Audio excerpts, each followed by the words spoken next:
Assalamualaikum warahmatullahi wabarakatuh. Kami dari kelompok 1 ingin mempresentasikan materi tentang filsafat Eropa abad pertengahan. Berikut penjelasannya. Assalamualaikum warahmatullahi wabarakatuh. Perkenalkan, nama saya Adam Faujan. Saya dari Prodi Psikolog. Di sini saya ingin menjelaskan tentang filsafat Eropa abad pertengahan. Abad pertengahan merupakan abad kebangkitan religi di Eropa. Pada masa ini agama berkembang dan mendominasi hampir seluruh masyarakat Eropa, termasuk pemerintah. Oleh karenanya sains yang telah berkembang sebelum pada zaman klasik dipinggirkan dan dianggap lebih sebagai suatu ilmu sihir. Pada masa ini ilmu pengetahuan dan kesenian dimanfaatkan untuk kepentingan religi. Zaman pertengahan dimulai dari jatuhnya Kekaisaran Romawi Barat pada tahun 476 Masehi hingga timbulnya Renaissance di Italia. Zaman pertengahan Middle Age ditandai dengan pengaruh yang cukup besar dari agama Katolik terhadap kekaisaran dan perkembangan kebudayaan pada saat itu. Orang Romawi sibuk dengan masalah keagamaan tanpa memperhatikan masalah duniawi dan ilmu pengetahuan. Golongan yang dipercaya terhadap ilmu pengetahuan adalah mereka para teolog, mengalihkan perhatian manusia dari ketuhanan. Di sini kita mendapatkan satu tokoh yang bernama Plotinus. Plotinus lahir di Mesir pada tahun 204 Masehi. Secara ringkas, Plotinus adalah filsuf pertama pada abad pertengahan. Ia mengajukan teori penciptaan alam semesta. Agama juga menjadi satu hal yang besar pengaruh terhadap pemikiran filsafat masa itu. Plotinus juga mengajukan teori emanasi yang merupakan jawaban dari pertanyaan Thales. Plotinus sering disamakan dengan filsafat Plato karena keduanya mempunyai pemikiran yang hampir sama. Namun, banyak yang juga pemikiran yang berbeda, di antaranya konsep metafisika atau transcendence yang memuat tiga realitas, yaitu satu, the one yang artinya ketuhanan, the mind pemikiran, the soul kejiwaan. Dan di sini ada karya-karya Plotinus. Plotinus membuat beberapa karya yang didasarkan pada pemikiran Plato dan menggabungkannya dengan aliran filsafat lainnya, sehingga pemikirannya disebut dengan Platonisme. Ia memiliki 54 karangan yang dikelompokkan muridnya yang bernama Prohori yang menjadi 6 bagian, disebut Enid, dan berikut bagian-bagiannya.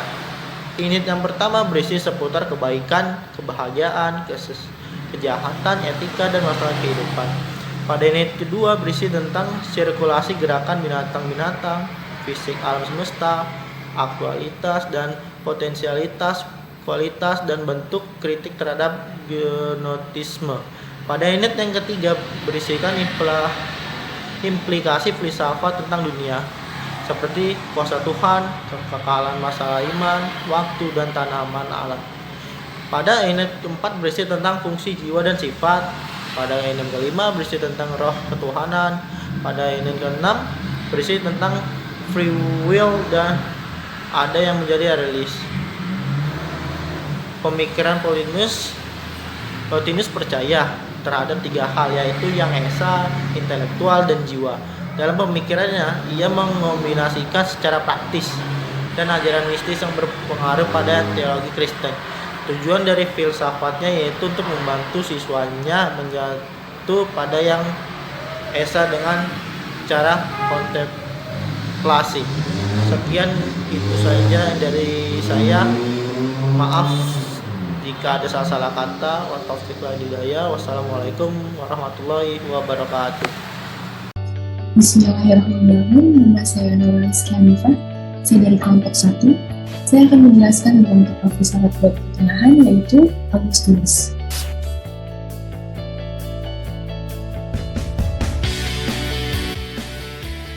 Santo Augustinus lahir pada 13 November tahun 354 Masehi di Algeria, Afrika Utara.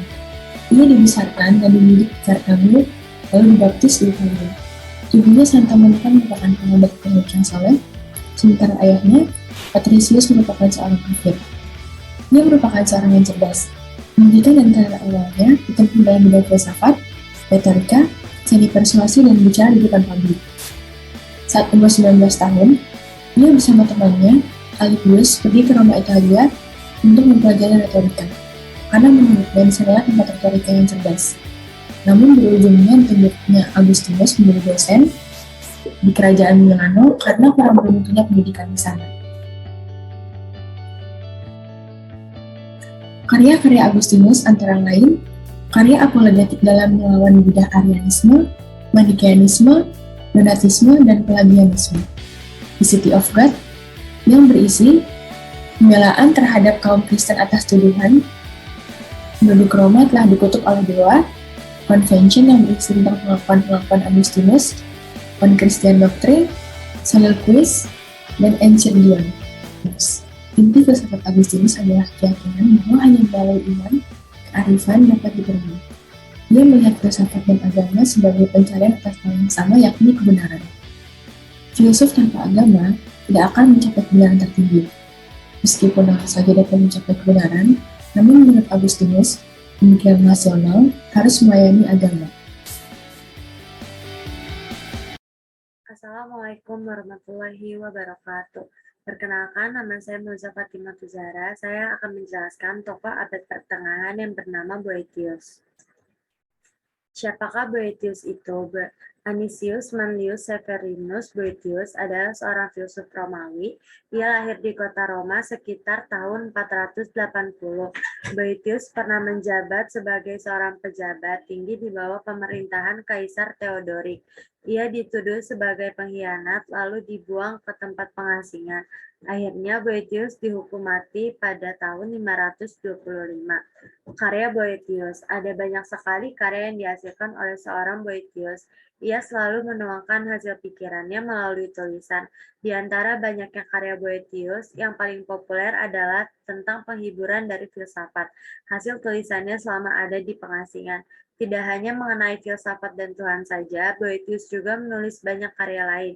Sebut saja mengenai matematika seperti yang berjudul De Arithmetica dan De Musica.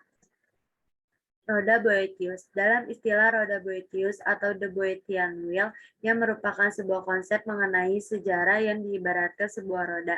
Konsep ini sangat populer pada abad pertengahan.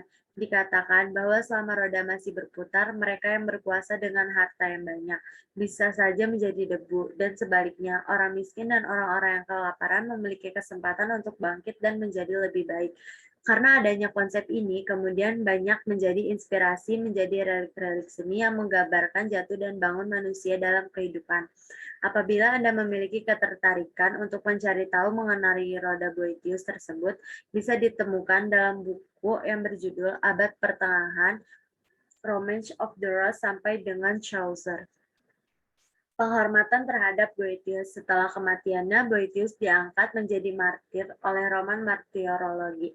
Penghormatan tersebut diadakan di Church of Santa Maria, salah satu gereja yang berada di Roma, pada tanggal 23 Oktober. Sementara pada tahun 1883, Boethius juga diangkat menjadi santo oleh Sacred Congregation of Friars. Nothing is miserable unless you think it so, and on the other hand, nothing brings happiness unless you are content with it. Boethius, The Consolation of Philosophy. Terima kasih.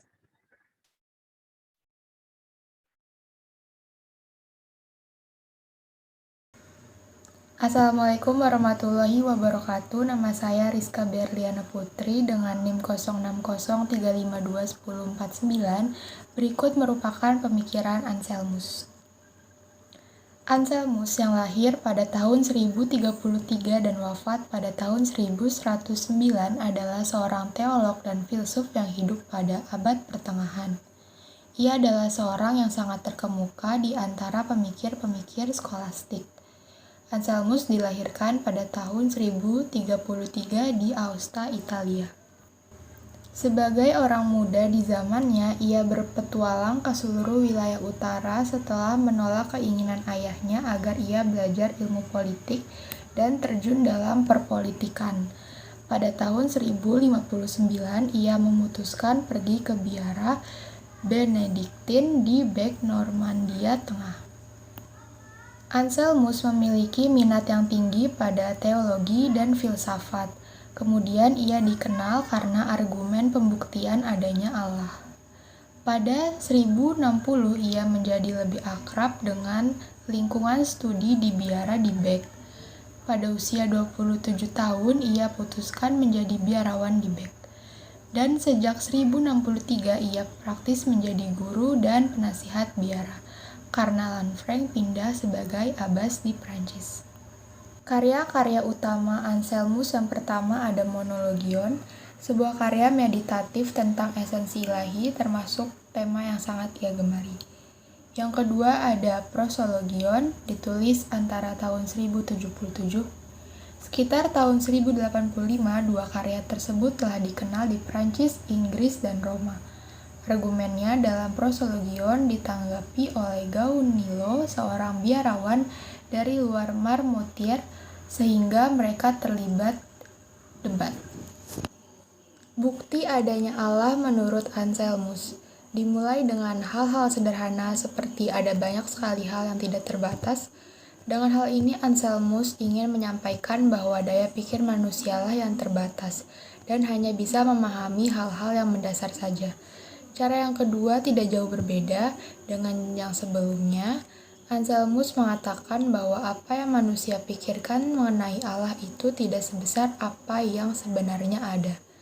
Allah ada dan lebih besar daripada sekedar penguraian manusia. Jika bisa dirumuskan mengenai hasil pikiran Anselmus adalah Tuhan itu benar-benar ada dan tidak hanya hidup di pikiran manusia saja. Walau begitu, tidak semua orang dengan tingkatan pemikiran bisa setuju dengan apa yang dikatakan oleh Anselmus. Dan imanlah yang menjadi hal mendasar yang wajib ada dan dimiliki oleh manusia. Melalui biografi Anselmus ini bisa disimpulkan bahwa setiap filsuf dan manusia memiliki penjabarannya masing-masing mengenai Tuhan dan keberadaannya. Yang perlu ditekankan adalah Tuhan itu ada. Assalamualaikum warahmatullahi wabarakatuh. Nama saya Safa Absari dengan NIM 0603521051. Di sini saya akan menjelaskan tokoh filsafat Eropa abad pertengahan Thomas Hobbes. Siapa itu Thomas Hobbes? Thomas Hobbes adalah seorang tokoh filsuf abad ke-16 yang beraliran empirisme. Ia lahir di sebuah kota kecil yang bernama Malmesbury pada tanggal 15 April 1588 dan wafat pada tahun 1679. Pemikiran Thomas Hobbes.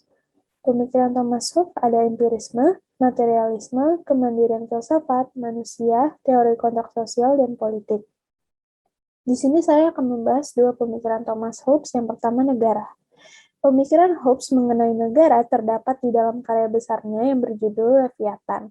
Leviathan adalah nama binatang di dalam mitologi Timur Tengah yang paling kuat dan paling menakutkan. Di dalam filsafat Hobbes, Leviathan merupakan simbol suatu sistem negara. Negara haruslah berkuasa mutlak dan ditakuti oleh semua rakyatnya seperti Leviathan. Karena hanya dengan cara inilah manusia-manusia dapat mengalami ketertiban dan kebahagiaan. Yang kedua ada teori kontrak sosial. Menurut Hobbes, sebelum terbentuknya negara, manusia cenderung bertindak sebebas mungkin dan berusaha mempertahankannya dengan cara menguasai orang lain atau kecenderungan untuk saling memusuhi dan saling mencurigai satu sama lain. Dan karena itulah terjadi konflik antar manusia. Untuk mengatasi konflik tersebut, maka Hobbes mengadakan perjanjian untuk membentuk negara yang dinamakan kontrak sosial. Nah, kontrak sosial ini terjadi antar individu dengan individu, bukan individu dengan negara. Sekian penjelasan dari kami, kurang lebihnya mohon maaf. Wassalamualaikum warahmatullahi wabarakatuh.